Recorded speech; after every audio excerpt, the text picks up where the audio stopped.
मंदिर जाने के एक नहीं अनेक हैं लाभ प्रतिदिन पूजा करने से मिलते हैं। ये 36 लाभ।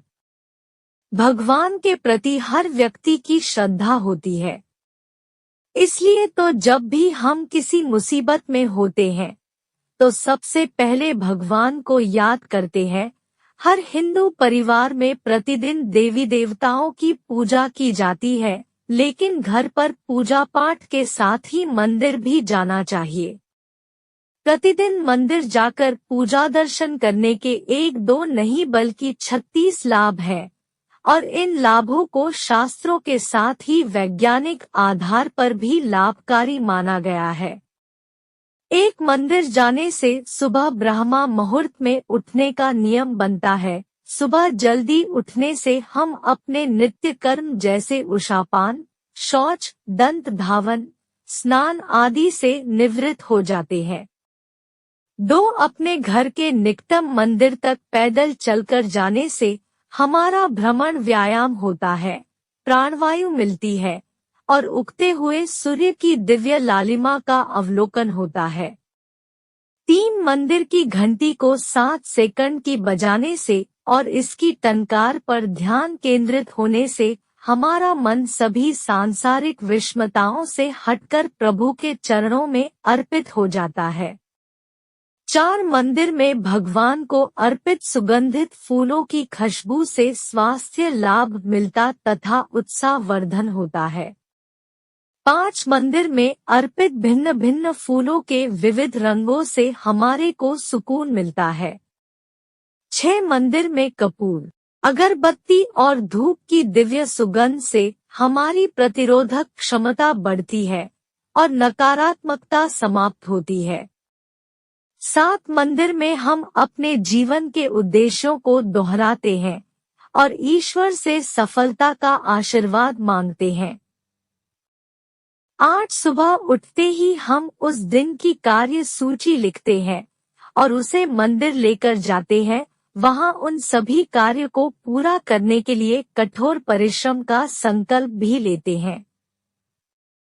9 जब हम मंदिर में आरती और कीर्तन के दौरान ताली बजाते हैं तो हमें इस एक्यूप्रेशर से स्वास्थ्य लाभ मिलता है।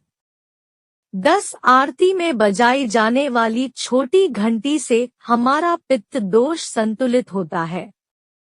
शायद इसी कारण से गौमाता के गले में भी घंटी बांधी जाती है, क्योंकि ये सर्वमान्य है कि गाय में पित्त ज्यादा होती है। 11 आरती के दौरान चालीसा के जाप से हमारी वाणी में दिव्यता आती है। ओम के उच्चारण से हमारा चित्त एकाग्र होता है। 12 आरती के बाद शंख बजाया जाता, जो श्रद्धालुओं के लिए बहुत सुखदायी तथा स्वास्थ्य वर्धक है। 13 आरती के बाद हम भारत माता की, गंगा मैया की जय बोलते हैं, जिससे हमारी देशभक्ति जागृत होती है। 14 हर मंदिर में आरती के बाद गौ रक्षा तथा गौ हत्या बंद होने का संकल्प जरूर दोहराते हैं। 15 आरती के बाद हम ज्योत पर अपना हाथ घुमाकर अग्नि स्पर्श करते हैं। इससे हमारी कोशिकाओं को दिव्य उष्णता मिलती है और हमारे भीतर पल रहे सभी जीवाणु संक्रमण समाप्त हो जाते हैं। 16 ज्योत पर हाथ फेरने के उपरांत अपनी ऊष्म हथेलियों को आंखों से लगाते हैं। इसकी गर्माहट आंखों के पीछे की सूक्ष्म रक्त वाहिकाओं को खोल देती है और उनमें ज्यादा रक्त प्रवाहित होने लगता है। हमारी आंखों की ज्योति में वृद्धि होती है। 17 ज्योत पर हथेली रखना हमारे द्वारा हुई सभी भूल चूक के प्रायश्चित का भी प्रतीक है। 18 आरती के बाद हम दंडवत होकर माथा धरती पर लगाते हैं। इससे हमारा अहंकार खत्म होकर धरती में समाहित हो जाता है। 19 मंदिर में भगवान के दर्शन के बाद हमें तुलसी, चरणामृत और प्रसाद मिलता है। चरणामृत एक दिव्य पेय प्रसाद है, जिसे गाय के दुग्ध, दही, शहद, मिश्री, गंगाजल और तुलसी से बनाकर विशेष धातु के बर्तन में रखा जाता है। आयुर्वेद के मुताबिक यह चरणामृत हमारे शरीर के तीनों दोषों को संतुलित रखता है। 20 चरणामृत के साथ दी गई तुलसी हम बिना चबाए निगल लेते हैं, जिससे हमारे सभी रोग ठीक हो जाते हैं। 21 मंदिर में पूजा अर्चना के बाद जब हम भगवान की मूर्ति की परिक्रमा करते हैं, इससे पूरे ब्रह्मांड की दैवीय ऊर्जा गर्भस्थान के शिखर पर विद्यमान धातु के कलश से प्रवाहित होकर ईश्वर की मूर्ति के नीचे दबाई गई धातु पिंड तक जाती है और धरती में समा जाती है। 22 गर्भस्थान की परिक्रमा के दौरान हमें इस ब्रह्मांडीय ऊर्जा से लाभ मिलता है। 23 मंदिर की भूमि को सकारात्मक ऊर्जा का वाहक माना जाता है। यह ऊर्जा भक्तों में पैर के जरिए ही प्रवेश कर सकती है, इसलिए हम मंदिर के अंदर नंगे पांव जाते हैं। 24 मंदिर से बाहर आते हुए फिर से घंटी बजाकर हम सांसारिक जिम्मेदारियों में वापस आ जाते हैं। 25 मंदिर में सूर्य को जल अर्पित करने से हम उसकी अलौकिक किरणों से लाभान्वित होते हैं। 26 पीपल, बरगद को जल अर्पण करने से हमें वहां फैली खास तरह की ऑक्सीजन मिलती है। ये सभी एक दिव्य वृक्ष है जो बहुत अधिक मात्रा में प्राणवायु को चारों ओर विसर्जित करते हैं। इसके पत्ते इतने संवेदनशील होते हैं कि वे रात्रि में भी चंद्रमा की किरणों से ऑक्सीजन पैदा करते हैं। 27 मंदिर में हम तुलसी के पौधे और केले के पेड़ को भी जल देकर तृप्ति होते हैं।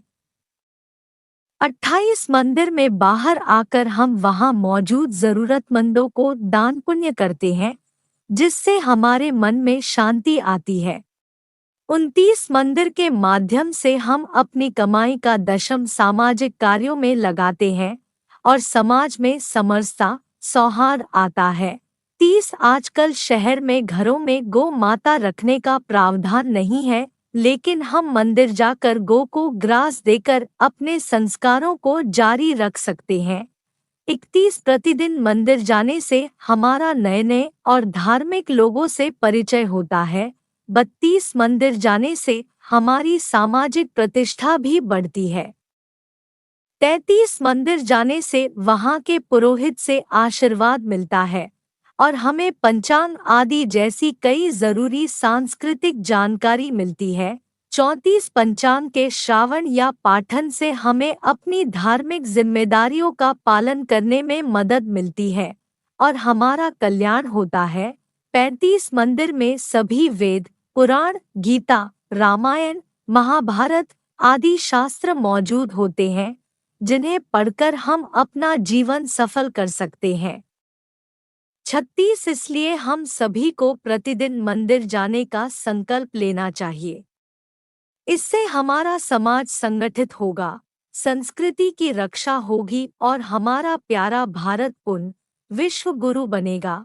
दोस्तों, आशा करती हूँ कि वीडियो आपको अच्छी लगी होगी, तो चैनल को सब्सक्राइब करें, वीडियो को लाइक करें, कमेंट बॉक्स में अपनी राय दें। रोजाना मिलेगी नई जानकारी। वीडियो देखने के लिए धन्यवाद।